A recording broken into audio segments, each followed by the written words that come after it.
Hello everyone, welcome back to the English Donghua novel. Today I'm sharing another Swallowed Star novel episode. Reminder, this follows the novel so it won't be 100% identical to the Donghua. Let's dive in. Previously, Luofeng finally approached the source of the mysterious call that had been guiding him. The distance shrank from 1 billion kilometers to 300 million kilometers, bringing him close to danger. Babada detected enemies hiding inside an ice mountain cave. Thankfully, their scanning tech was superior, giving Luofeng a crucial tactical edge. Through a hologram, he observed 3 warriors from the Nashi race, a rare and powerful foreign race in this region. Their leader, a young man in black armor, acted confident even though he was only a low-tier immortal king. In their intercepted conversation, he deliberately bluffed that he was a peak-tier immortal king and threatened to summon more immortal kings to join the battle. Complicating everything, the treasure calling to Luofeng was in the leader's possession. To claim it, he had to defeat all 3 immortal kings, even though his odds were only around 10% at full strength. As Luofeng drew nearer, the enemies noticed they were being monitored by an advanced scanner. Cunningly, the Nashi leader used a mini-scanner to pinpoint Luofeng's location, then launched a psychological ploy. He grew a colossal spiked flower domain spanning 100,000 kilometers and threatened that peak-level immortal kings would soon arrive. But Luofeng, seasoned in space warfare, recognized a bluff.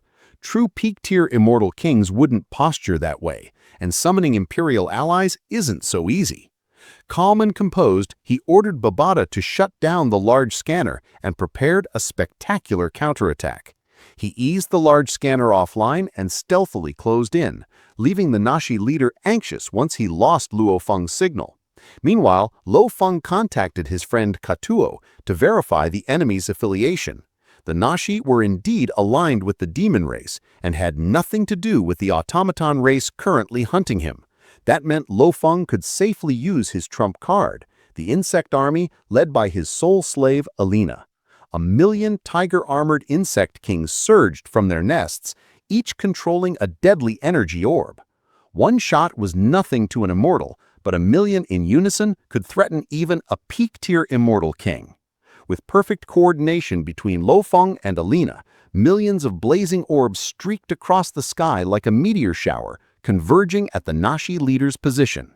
The enemy's vast flower domain tried to sense the attack, but the range was too close and the reaction window too short. A catastrophic explosion obliterated the floral expanse, punched through the mountain hideout, and even tore apart an F9-class ship renowned for its durability. The Nashi leader stored his 2 subordinates in a world ring and endured the blast alone. Surviving by a thread, he recognized at once that this was a combined insect swarm strike. He retaliated by unleashing thousands of insect-level energy beams in all directions, but Luofeng had anticipated it. He recalled the entire insect army into his internal world the instant their volley ended, letting the counterattack smash harmlessly into empty mountains. Luofeng wasted no time. He transformed into the golden-horned behemoth and beat the Shiwu wings, turning into silver lightning charging straight for the kill. Desperate, the Nashi leader released his subordinates and ordered them to split up, projecting their law domains to detect incoming threats. He even tried disguising himself as a member of the automaton race to avoid conflict. But Luofeng, who already knew his true identity, attacked without hesitation, shouting that a demon race enemy was the one he must eliminate. Battle was inevitable. The golden-horned behemoth lashed out, the silver Shiwu wings gleaming like titanic blades that carved through space. The young Nashi leader didn't flinch. His eyes, red like cut gems, flared as he unleashed a black rip stretching dozens of kilometers, a weapon that distorted the flow of time and slowed the behemoth's movements. Though the whip was sliced apart by the Shiwu wings, its time drag still hampered Luofeng. Arrogant, the Nashi leader taunted that warriors who mastered time were almost impossible to kill and advised the Silver Wing King to retreat. His smugness evaporated when his lethal soul strike was completely negated by the behemoth's golden armor, which neutralized 99% of soul damage, while the Beast Howl defense shattered the remainder. When his subordinates were insta-killed, the Nashi leader realized he faced a peak-tier opponent. Panicking, he opted to flee, first triggering his ultimate, time stop. Red light burst from his eyes, freezing the golden-horned behemoth within a 100-kilometer radius. Lo Feng's body, locked in darkness and absolute silence, but his consciousness remained clear. The behemoth's power was no joke. With a furious roar from his inner world and the terrifying vibrations of the Shi-Wu wings, Lo Feng shattered the time bind. As sound returned and he took in the collapsed mountains, he sensed that the Nashi leader had already fled 1,000,000 kilometers away. But there was no escape. The treasure on the enemy constantly called to Luo Feng. Every cell in his body resonated with it. The Nashi leader fled at near light speed, the maximum on the Yanji continent, and Luo Feng, in behemoth form, gave chase. With both capped at the same top speed and the enemy flying straight, closing the gap by speed alone was impossible. So Luo Feng played it smart. He kept his large scanner on to make the enemy think he relied on tech to track him, while in truth he followed the treasure's cellular call. The high-speed chase blazed for 6 hours. When the large scanner signal finally disappeared, the Nashi leader laughed, assuming the Silverwing King had given up. For 9 more days, he changed directions randomly before hiding in the depths of a freezing river cold enough to freeze a domain lord. He felt safe, unaware that Luo Feng could still home in on him effortlessly. Sipping tea in his ship's control room, Luo Feng coolly analyzed his foe. The enemy's time stop was a divine technique tied to the laws of time, more dangerous than teleportation in short bursts. Even 0.1 seconds of frozen time was plenty to land multiple killing strikes. Thankfully, believing Luo Feng was an immortal king, the Nashi leader chose to run rather than press the advantage. Knowing a straight fight was unwise against time manipulation, Luo Feng chose to end it decisively. From 600,000 kilometers away, well beyond the enemy's 20-kilometer mini-scanner, he summoned back the tiger-armored insect army and Alina's mother nest. With exact coordinates provided by the treasure's call, he ordered a combined bombardment that shattered the riverbed rock and pulverized the enemy's F-9 ship. The Nashi leader survived thanks to a G-class cabin that absorbed about 90% of the blast. But even so, 3% of his immortal body was destroyed. As spatial particles raged from the ruin of the cabin, the golden-horned behemoth hurtled through the debris for the final blow. Realizing the death trap, the Nashi leader abandoned the wreck. Staying inside would mean immobility and certain doom. He tried time stop again and whipped out the black time whip, which managed to coil one wing and slow it. But the Shi-Wu wings are true treasures. Even a universe master would struggle to destroy them. As he prepared another time freeze, Luo Feng unveiled his own ultimate. A terrifying red, pyramid-shaped crystal appeared, a fire god origin crystal, set to self-destruct with power equivalent to a peak-tier immortal king. The Nashi leader was stunned, not at death, but at the sheer extravagance. Sacrificing such a treasure worth 800 million points just to kill a low-level immortal king? In panic, he smashed his communicator to broadcast Luo Feng's coordinates to the demon race and shattered the item that would let his distant master teleport. But extraterritorial battlefield rules forbid intervention by universe venerables. The fire god origin crystal detonated. An area spanning tens of thousands of kilometers was annihilated. Spatial fragments ground down into indestructible particles. The Nashi leader, despite the G-class cabin and his living, flower-like yarn body, was erased on the spot. All his soul slaves perished with him. Luo Feng survived in his golden-horned behemoth form, protected by layered defenses. The Shi-Wu wings and soldier armor dampened the blast, and his behemoth body tanked the rest. When the fury faded, Luo Feng surveyed the ruins. He found the G-class cabin, the black whip, and 2 world rings made of G-class metal. One of the rings emanated an unimaginably strong call, 10,000 times stronger than the general armor fragments, making every cell in his body tremble with joy. Even after sacrificing an 800 million point crystal, he knew this harvest was worth it. Far away, on the edge of the Yanji continent, a golden palace towered over a desert, the headquarters of King Blackjade, a feared immortal king renowned for teleportation. A black-robed demon race warrior appeared overhead, offering the Silver Wing King's location for 200 million yulon. The price was astronomical, but Siwa Ka of the automaton race, the bounty hunter obsessively targeting Luo Feng, paid. This chance might never come again. Fresh from victory, Luo Feng realized the dying Nashi leader had likely sent out a message. He quickly gathered all loot, especially the 2 world rings radiating that extraordinary call, then shifted from golden-horned behemoth back to human to avoid detection. The behemoth's size was too conspicuous for a 20-kilometer mini-scanner. A human profile was stealthier. Seconds after Luo Feng left, 3 deadly enemies teleported into the shattered riverbed: Siwa Ka, King Blackjade, and King Black Grace.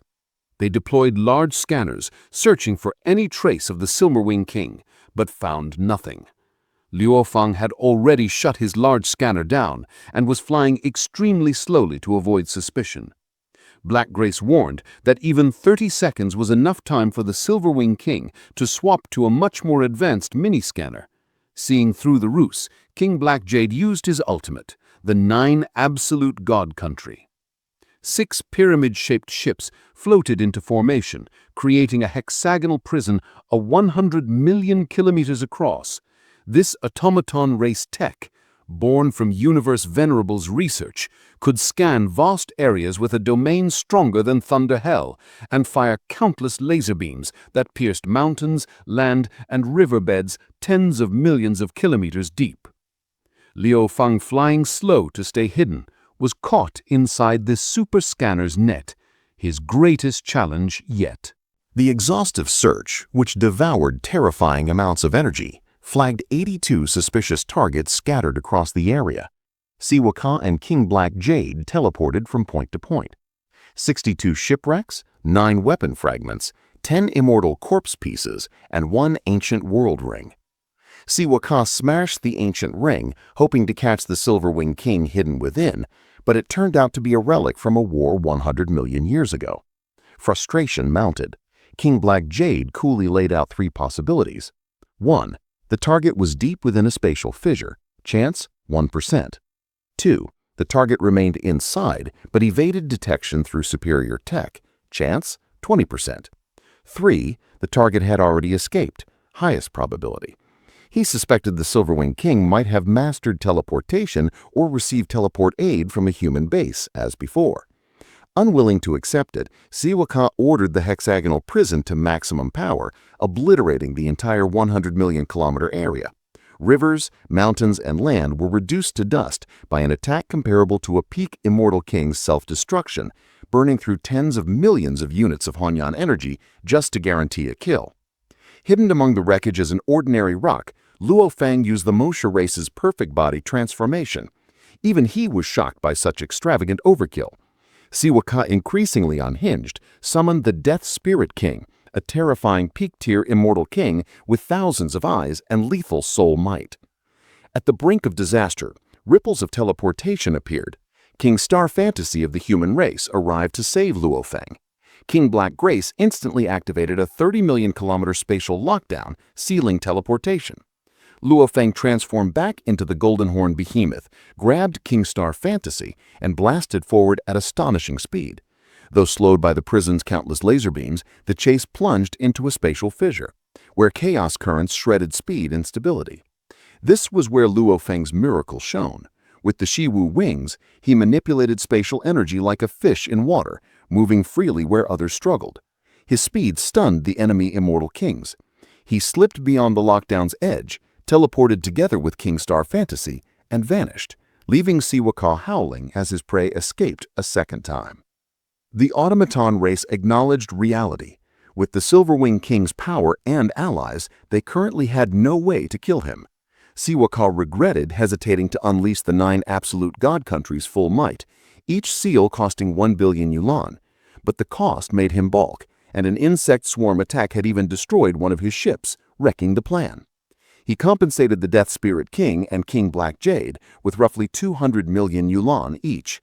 Then, inside the automaton virtual world, he devised a new strategy with a claimed 99% success rate, a weapon that would consume nearly all his fortune. Even if it failed, the weapon would remain a priceless trump card. Elsewhere in the virtual universe, on a vast plaza crowned by 108 ancient thrones, human leaders gathered to discuss shocking news. A human world master, Luo Feng, had killed a low-tier immortal. Skeptics pointed out that a world master shouldn't be able to defeat an immortal, but the contribution points awarded proved the feat. By Hongmeng Alliance rules, anyone who slays a low-level immortal king by treasure or any means is qualified to join the elite ranks. Debate erupted over admitting Luo Feng. Some doubted the kill belonged to him. Others argued that ability, wealth, or technique, if it results in an immortal king's death, deserves recognition. They requested the battlefield recording, only to find the access level set by the Chaos City Lord himself, so high that fewer than 3 could view it. With the Chaos City Lord among the human race's top 3 figures, opposition faded. The Universe Venerables agreed to invite Luo Feng into the Hongmeng Alliance without viewing the restricted video, acknowledging his prowess on the extraterrestrial battlefield. Back on the Yangji continent's endless river, Luo Feng thanked King Star Fantasy for the rescue. Star Fantasy praised Luo Feng's unique flight, a blend of teleportation and spatial manipulation, extremely rare and displaying deep comprehension of space. Luo Feng was modest, but Star Fantasy declared that in burst speed, the Silver Wing King was the fastest immortal king he had ever seen. They parted, and Luo Feng turned to his spoils. The most exciting find was a second black metal plate, similar to the one he discovered on Earth, but slightly larger. This was the source of that overwhelming cellular call, even stronger than the soldier armor and general armor, a root piece of the Nameless Manual's legacy.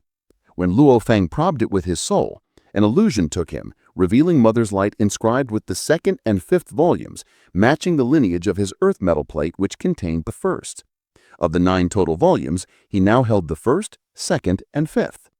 The 9 Calamity Secret Tome embedded within even hinted at breaking genetic limits, something Luo Feng had never seen in any other manual. Training the 2nd volume would take time, just like before, but this windfall would greatly strengthen both his earth body and his golden horn behemoth. He combed the Nashi leader's 1,000-kilometer stash field and uncovered treasures that made him pause. Most striking was a 1,000-year-long light beam, 26 centimeters long, a rare material born in black holes or hidden realms, worth at least 3 billion points and vital for forging time-based weapons. Along with green-white dew and 360 light balls, the materials totaled around 8 billion points, evidence the Nashi leader planned a terrifying time weapon. Then came the shocker, a round crystal the size of a soccer ball, outwardly ordinary but radiating a mysterious energy that tugged at space and time. Strange script flashed across it, the same language as the inheritance he received on Devil Mountain. So Luo Feng understood instantly. This was the Dreamlight God's inheritance crystal. Only a world master could accept it. Mastery of the Dreamlight God's techniques could elevate one to divine messenger status, and by merging with the crystal, to a candidate for the next Dreamlight God.